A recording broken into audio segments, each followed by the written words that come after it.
le couple électromagnétique est contrôlé par la composante ISQ si le flux rotorique est maintenu constant. Dans l'équation du flux rotorique, on a trouvé que c'est une équation différentielle. Au régime établi, ce terme tend vers 0. Donc, en régime établi, le flux rotorique est contrôlé par la composante du courant statorique selon l'axe D. Donc, si on maintient le courant ISD constant, le couple électromagnétique est lié directement au courant. Le couple électromagnétique est lié directement au courant ISQ. Donc, le couple électromagnétique dépend de la composante ISQ si le flux rotorique est maintenu constant par l'imposition ou par le maintien du courant statorique direct constant. Donc, après cette étape, on voit bien que le couple est donné par un coefficient K fois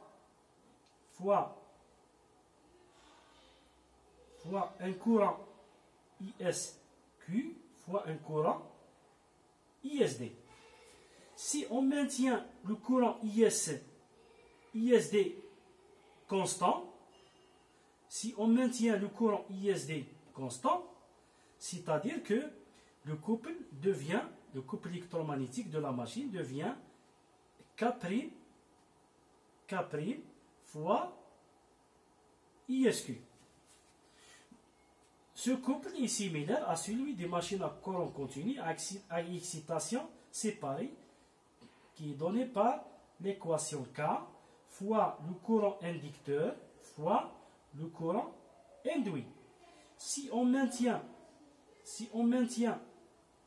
le courant inducteur constant, donc le couple électromagnétique de la MCC est devenu comme ça, K' fois le courant IA.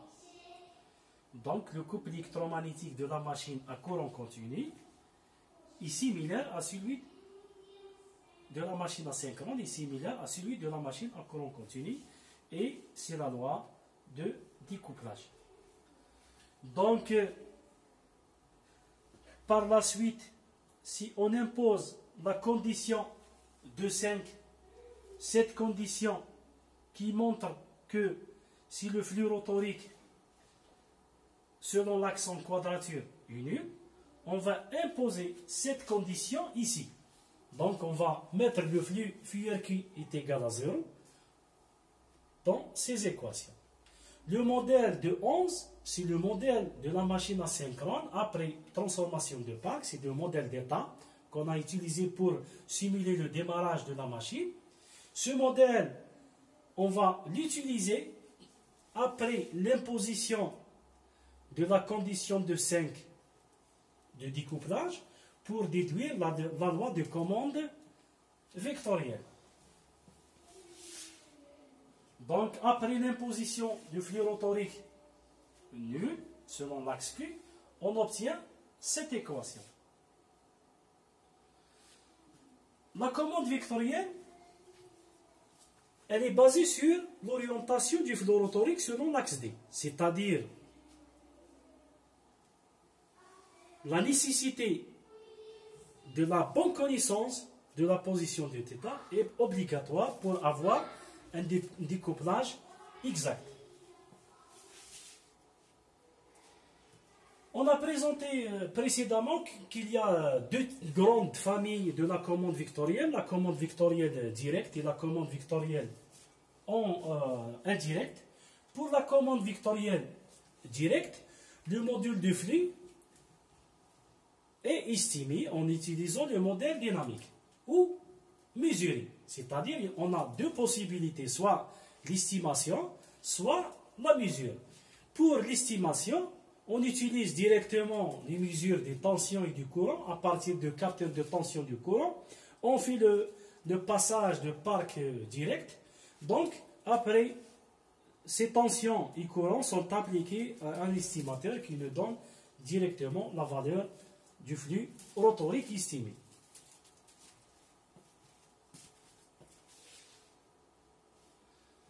la mesure, dans la commande vectorielle directe, il y a un problème. Donc, pour mesurer directement le flux, on utilise des capteurs de flux. Généralement, c'est des capteurs à effet Hall. Ces capteurs à effet Hall sont placés dans les dents du stator. Le problème, c'est qu'ils donnent des valeurs locales du flux. En plus, ils sont fragiles, car ils ne peuvent pas travailler des conditions sévères, telles que les vibrations et les échauffements. En plus de ça, des bobinages supplémentaires dans le stator, ce qui réduit la robustesse de la machine asynchrone. Pour cela, dans certains travaux, on fait recours aux commandes sans capteur. Pour la commande vectorielle indirecte, c'est une commande qui ne possède pas la régulation du flux, mais elle consiste à calculer la position du flux à partir de la relation d'autopilotage. Donc, ici, on est obligé de trouver la valeur de θs pour faire la transformation de parc direct et inverse. Pour calculer l'angle θs, on doit calculer la vitesse de rotation de la machine en plus la vitesse de glissement. Ce bloc ou ce terme est généré à partir du bloc de la commande vectorielle indirecte. Donc, dans l'équation du modèle de la machine asynchrone, selon l'axe Q du flux rotorique, c'est la quatrième expansion du variable d'état dans le modèle de la machine. Le flux rotorique selon l'axe Q est égal à 0. Donc, à partir de cette égalité, on peut déterminer l'angle θs ou déterminer oméga s, et après intégration, on trouve θs pour utiliser dans les transformations mathématiques du triphasé vers le biphasé. Donc, à partir de la quatrième équation du modèle de la machine, après l'imposition de la condition de 5, on peut déterminer oméga s, qui est la somme de oméga plus oméga g, c'est la vitesse du glissement. On peut intégrer cette somme pour trouver l'angle θs. La structure générale de la commande vectorielle est donnée par cette figure. Donc, on est obligé dans la commande vectorielle de trouver l'angle θs. On n'a pas une boucle de régulation du flux. Le flux rotorique est directement imposé. Le flux rotorique de référence est imposé par un bloc de déflixage qu'on va détailler par la suite. Donc, le bloc de la commande vectorielle nous donne l'angle du glissement. À partir de la mesure de vitesse et après intégration, on peut déterminer l'angle θr du rotor, et cette somme nous donne θs pour utiliser dans la transformation de parc. La signification de la méthode indirecte, c'est la possibilité d'éliminer l'estimateur. Donc, on n'est pas obligé de faire l'estimation puisque le flux rotorique est directement imposé. Donc, on est obligé de calculer la position du rotor et l'angle du glissement. Dans la commande vectorielle, l'utilisation du capteur de flux entraîne une mauvaise notification. C'est la commande vectorielle directe qui possède un flux rotorique, la régulation du flux rotorique, ce qui mène à la perte de découplage, puisque les capteurs physiques, c'est des capteurs qui présentent une faiblesse face aux variations paramétriques de la machine. Donc, la solution, c'est d'utiliser des observateurs ou des estimateurs. Donc, pour estimer la valeur actuelle à chaque instant du flux. Donc, la structure de la commande vectorielle en tension qu'on va présenter premièrement, puisqu'on va détailler deux commandes, c'est la commande en tension et la commande en courant. Pour la commande en tension, nous conservons les variables de commande, c'est les deux tensions selon l'axe D et Q. Les variables d'état, ce sont les deux courants ISD, ISQ, la vitesse, et on considérera que le couple électromagnétique et le flux, c'est les consignes de la commande. Pour trouver le schéma fonctionnel de la commande vectorielle indirecte en tension, donc, on utilise le modèle de Hans.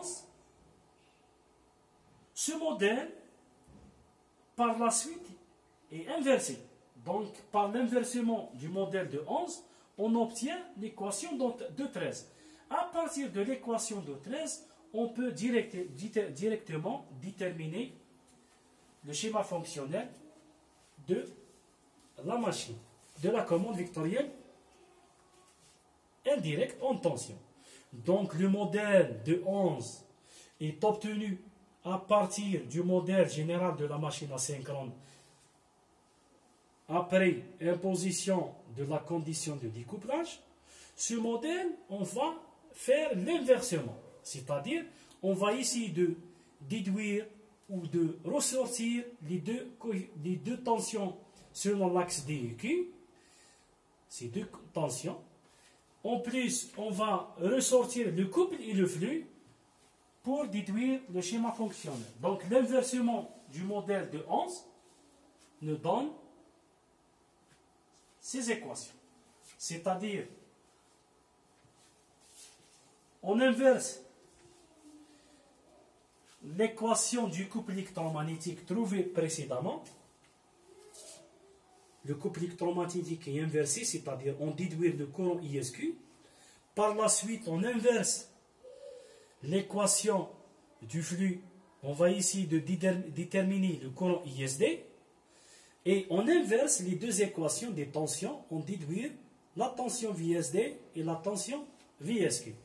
À partir du modèle de l'équation de Hans, on peut déduire finalement le schéma fonctionnel de la commande vectorielle en tension. Donc, la commande vectorielle en tension, on a un bloc qui comporte 3 entrées, c'est le couple de référence, le flux de référence et la vitesse mesurée de la machine. À la sortie de ce bloc de la commande vectorielle en tension, on trouve deux tensions selon l'axe direct et en quadrature, plus l'angle qui représente la vitesse du glissement. Ce bloc de la commande vectorielle en tension est donné par le schéma fonctionnel suivant. Donc, on peut le déduire à partir de l'équation précédente, c'est l'équation de 13. De 13, donc, le schéma fonctionnel comporte 3 entrées, c'est la vitesse mesurée, le couple électromagnétique de référence et le flux de référence. On a 3 sorties, c'est la tension selon l'axe direct, la tension selon l'axe en quadrature et la vitesse oméga S. Donc oméga S est obtenu par la mesure de la vitesse, puis on fait la somme de la vitesse du rotor plus la vitesse du glissement pour trouver oméga S. C'est la loi d'autopilotage de la machine asynchrone qui donne cette équation que oméga S est égal à oméga G plus oméga du rotor.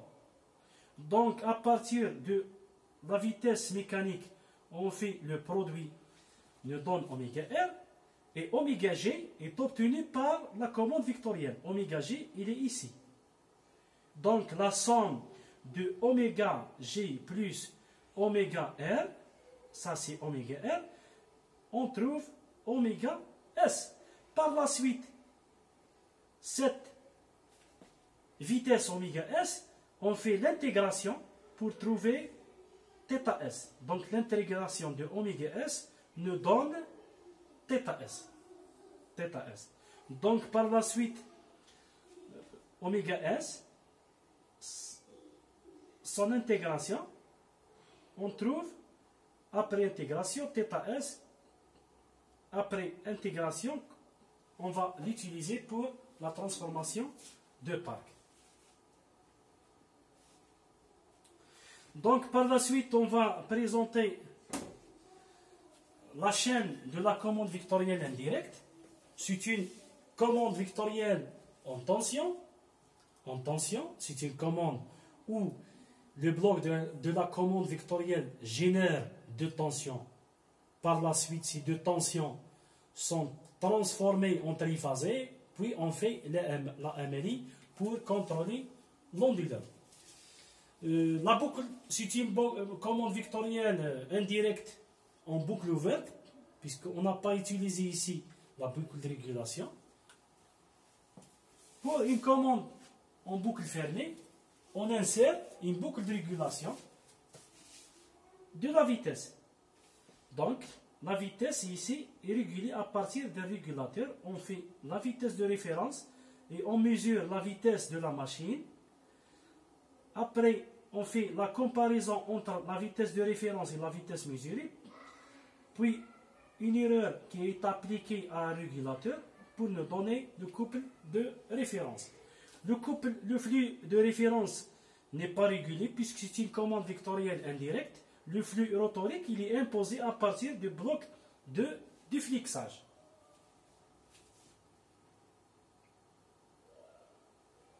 Donc,